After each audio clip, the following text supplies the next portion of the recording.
Hello and welcome. I'm your host, Vinita, and this is Women of Now podcast, an initiative by Monster aimed at promoting gender diversity in the workplace.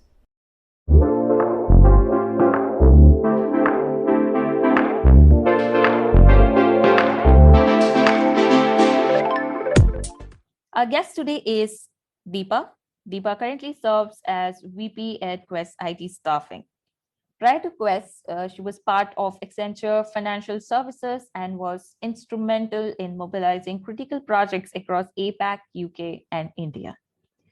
She also sits on the Diversity Council for Quest and Internal Committee for Posh.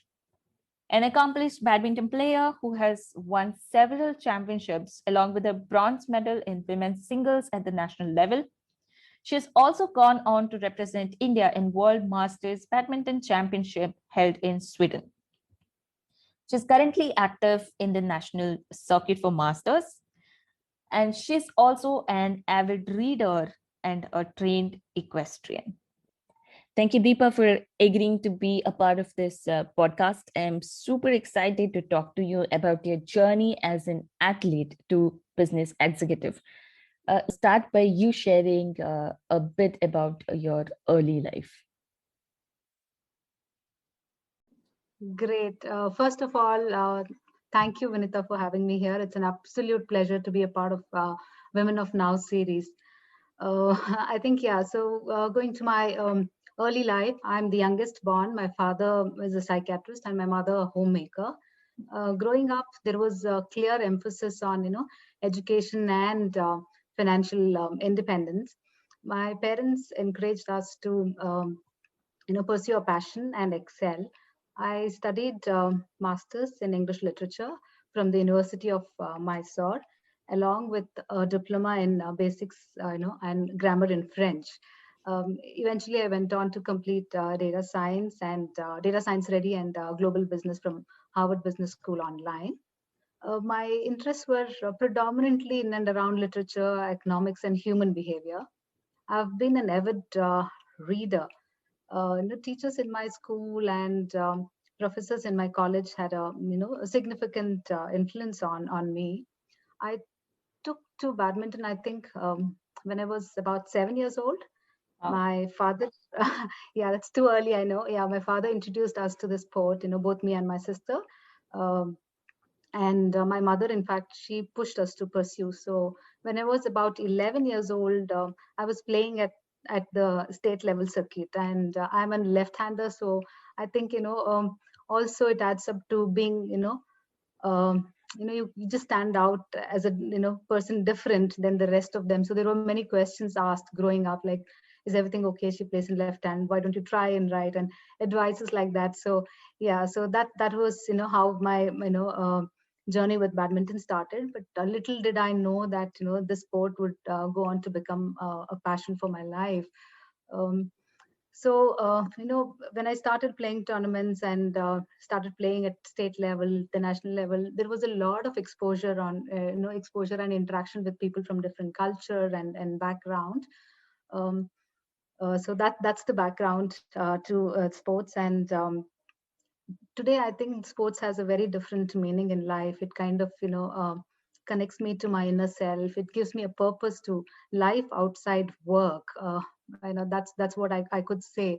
So in 2015, I went on to play at All India Masters tournament, which was held in Dharamshala in Himachal Pradesh, and I won bronze medals in the women's singles category, and I was chosen to be a part of Indian team to represent our country at the World Masters, which was held in Sweden. So that's predominantly about badminton. Apart from badminton, I enjoy equestrian sport as well.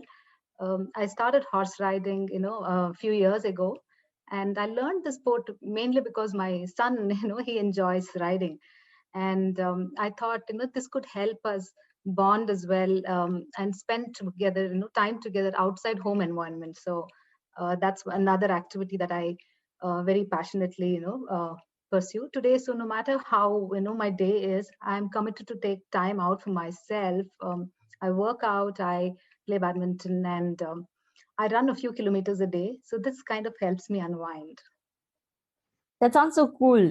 No matter how seriously many of us would want to pursue a passion, but work, it somewhere gets deprioritized among the daily chaos.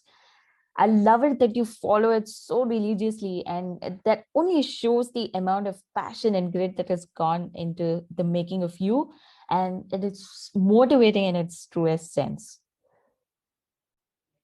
That said, how important is it to identify these natural traits among people when you are building a team? Now, because if you go on to peek into the resumes, everyone has it in them, right? I'm confident, I'm great at time management, I'm persistent, and I'm also a team player, etc., etc. But within that short span of 20 to 30 minutes, where you get to judge a person's qualifications, their traits, their interpersonal skills, it is difficult to come to a conclusion, right? So, does a background in sports helps validate these traits? I think, sports really develops one's overall personality. It brings in that commitment, discipline, focus, and time management. So I think that's something that I guess is the key. In fact, I think, that also gives an edge to personality. I would say sports definitely inculcates a lot of traits like being competitive, being focused, bringing on to that hard work and commitment, discipline, accepting defeat. See, it's not always about winning, right? It is also about how enthusiastically you participate. Of course, all of us want to win, but then I think at times you also have to accept failure very gracefully. I guess that kind of shapes up one's personality. So I think it would definitely add on to one's personality when you look at identifying a talent. To add to the great points you have mentioned here, we naturally shy away from failure. We fail to learn from our mistakes and quickly jump into a conclusion. Maybe I'm not cut out for this. But only a handful of us go on to learn from our mistakes and are never afraid to move beyond the boundary that we have set for ourselves. It need not be just about work, right? It may also be about the characteristics that we develop and that helps us to distinguish ourselves as an individual. Perfect. Talk us through the challenges that you have faced as a job seeker back in that time. Right. Okay. That's an interesting question, Vanita. In fact, I think as a job seeker, um, those days, I started my career in 2004, and luckily, I guess, didn't have to really, opportunities were plenty, and it all depended on how well one performed during the interviews. So that's one thing. And second, I think also today, with social media being, very actively, involved in everybody's life, I think networking, referrals, all those help. So for me, going back and looking at my journey, in 2004, when I started. Of course, my education stream was extremely different from what I went on to choose in my career, right? So as I started my career with Accenture, my initial stint was in learning and development and resource management. Then I went on to manage financial services, and those days a lot of projects were getting migrated and offshore to India. So I was just then I just got married then and settling down in a new home, in a family. And then I was deployed at a project in Sydney uh, for a long time, and the project was to be migrated back to India. So that was an experience. I think that was an experience which gave me a lot of global perspective. And then from there on, I think a couple of projects in the European space, and then in the South Asian space helped me kind of get an first-hand experience to global culture, collaborating, synergizing when working with people from different backgrounds. Nice. So there are two sides to your story. One that is strategic and having a game plan for your professional growth, and there is other side of it that is balancing the personal aspect of it. Now you are a national level badminton champ, and you continue to practice, you continue to participate in tournaments to this day. Did it ever come to a point where there were trade-offs and you had to make a tough choice, and how did you deal with the guilt of it, of making a choice? Right. I think, as a sports person, I've been at crossroads many times. Back then, when I was a student, it was always, I think it was exams conflicting with tournaments, some key important tournaments. And of course, you will have to make, a wise choice on what, is important at that moment. There are, phases where you live with guilt, but then overcome that, right? So I think, interestingly, in the second part of my life, especially when I was uh, very focused and looking at developing myself as a professional. There have been many instances when I looked at what is more important for me. A few years ago, I had to make a choice between taking part at the national level, because I was the state runner then, and then I had to represent our state at the national level, and this was conflicting with the office annual conference. And you'll have to make a tough decision, and I decided to prioritize my work over it. And it's not something that I really feel good about, but I think, yeah, such is life, so you take it with a pinch of salt.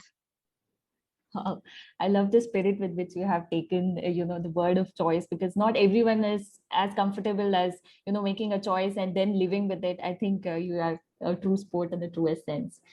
Mom Be a Girl Again, this campaign, I have watched it and it's inspiring at another level. So just tell me, how did this happen? How did the association with Amazon happen? How? That's a very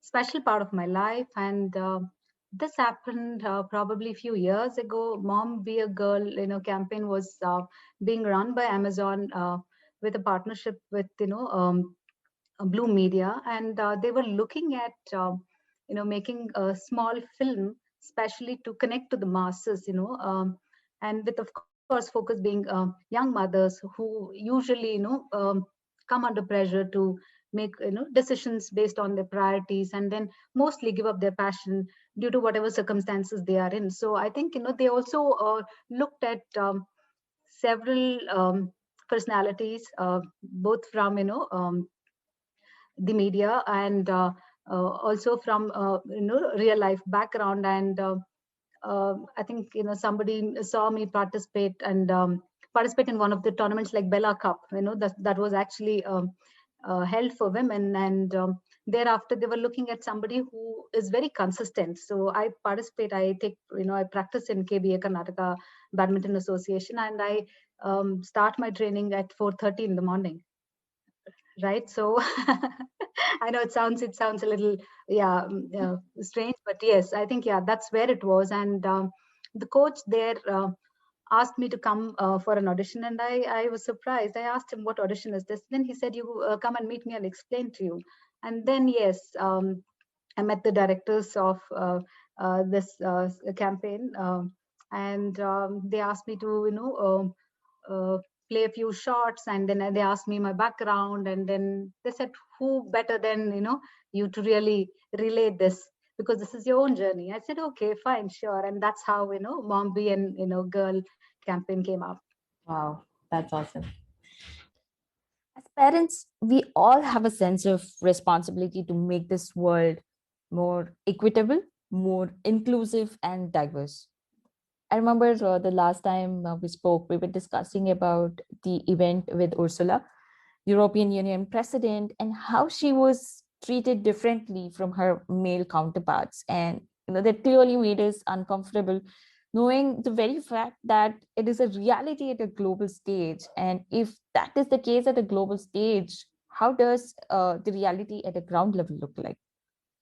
If you and I, as individuals, were to spearhead this change, where do we begin to create a larger impact?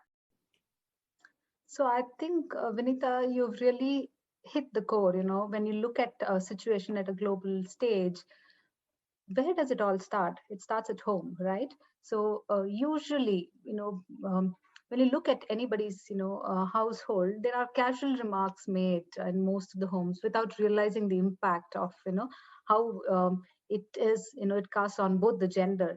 For example, like, a statement like, stop acting like a boy, you know, you can't travel alone, or probably say, you can't work in the late night shifts. Now, what happens now? These are statements that we hear, and which is, I do not really question the authenticity of the statement, but this casts an impression on children at home, both girls and boys, right? So Right. what happens? We are actually trying to, somehow indirectly, without meaning to, form a limitation on a girl's mind that there are few areas that you cannot really think of pushing yourself. And with a boy, like for example, a statement like, stop acting like, or do not cry like a girl, stop acting like a girl, or things like that. Now what happens, this also has an adverse effect on a boy, right? So the emotions get concealed. A boy refrains from expressing his sadness, grows up with the notion that only girls cry.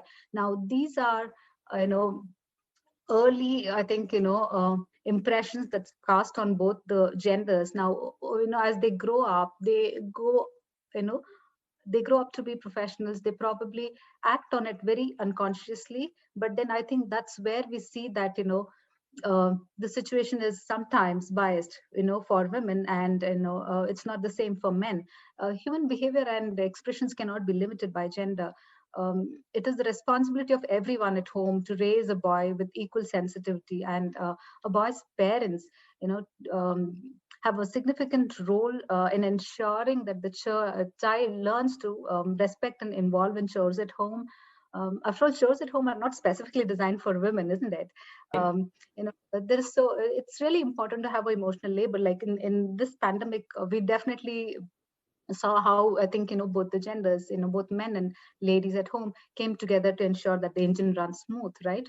So I think that's where it starts. And at a global level, I think eventually, even at a corporate level, you'll have to very consciously practice and ensure that you involve both the genders, especially during networking, especially during connects after office hours, or how when you have a gathering at after work, how do you involve them? There are certain statements that is made which really definitely, I think, without any offense to anybody, but I think it definitely casts an impression on specifically on women. I guess that's where we start, and eventually, I guess, it kind of exposes.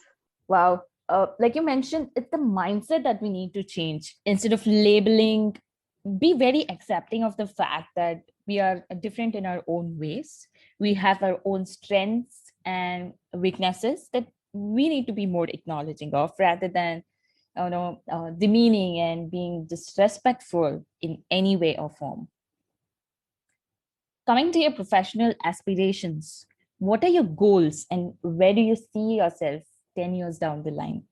Especially with the onset of the pandemic, how has these goals and the priorities changed over time? I think definitely COVID-19 has actually shook us, and put us upside down. All of us have had great plans when we started the year 2020. Little did we know that we would be working from home. Of course, all of us wanted to work from home at some point of time, but we didn't know that we'll have to be careful on what we wish for sometimes, because this is I think extended without any kind of an closure in sight, right? So when I look at it from a professional view, Staffing Industry Analysts Association declared Quest Corp as the largest staffing firm in India in 2020. In the global platform, we scaled up from, I think, 82nd rank to 69th, and now at 50th position in world's largest staffing firms. And all this happened in span of 2 years' time. My goal is definitely to work towards Quest reaching number one position and get recognized as world's largest staffing firm. Economic Times Quest has identified Quest as 147th among 500 companies, and we have a long way to go. So I think personally for me, I would like to lead a large business in Quest Corp and be instrumental in and contribute to the growth of the organization. I think more than that, the other side to it is that I also definitely would like to develop new leaders, especially women leaders, and I look forward to being an influencer. Wow. I think you have given me a whole new outlook to how I would want to plan 10 years of my professional career from now. Before we close out, a quick rapid fire. Are you ready? Yes, yes. So, one productivity hack that you recommend. Time management. Your go-to news source where you get all your news download for the day. ET. Nice. Your top 3 books in the must-read list. Man's Search for a Meaning. Mhm. That's my first go-to. Second, I think Gone with the Wind, a different genre altogether. The third one is What Got You Here Won't Get You There. Women who have inspired you through your professional journey, or someone you look up to. Right. Okay. I think, Vinita, there are many women. We draw strength from every person you meet, and it starts with my mother, definitely. And I think my mother-in-law as well. She's been a teacher, and she gave up her career to look after my son, my sister.